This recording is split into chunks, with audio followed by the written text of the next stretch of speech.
You've eaten McDonald's fries hundreds of times, but have you ever wondered, why do they taste different from every other fry on the planet?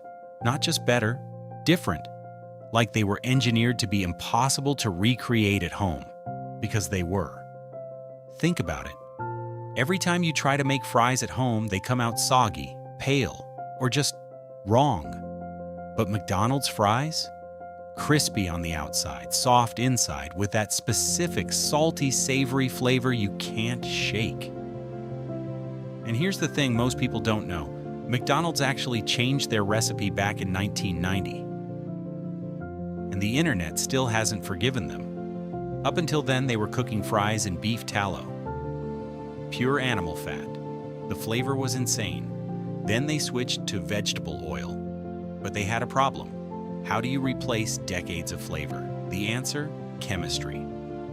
McDonald's now uses a blend of oils, canola, soybean, hydrogenated soybean. But here's the secret weapon: natural beef flavoring. It's listed right there in the ingredients. Not beef, not fat.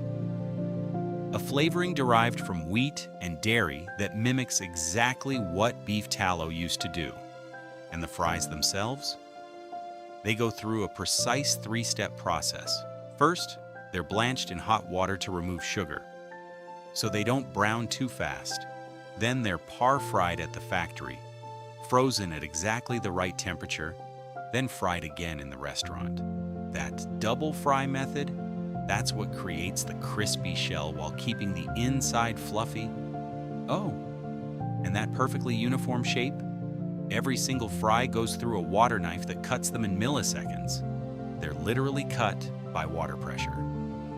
But wait, why do they taste different at different locations? Same recipe, same supplier. Here's something wild.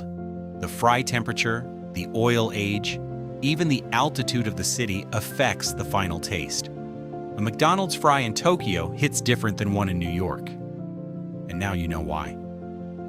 So next time you eat a McDonald's fry, you're not just eating a potato, you're eating 80 years of food science, chemistry, and obsessive engineering. And honestly, respect. If you want to know which fast food chain actually uses real ingredients, that's the next video. Drop a comment. What should I investigate next?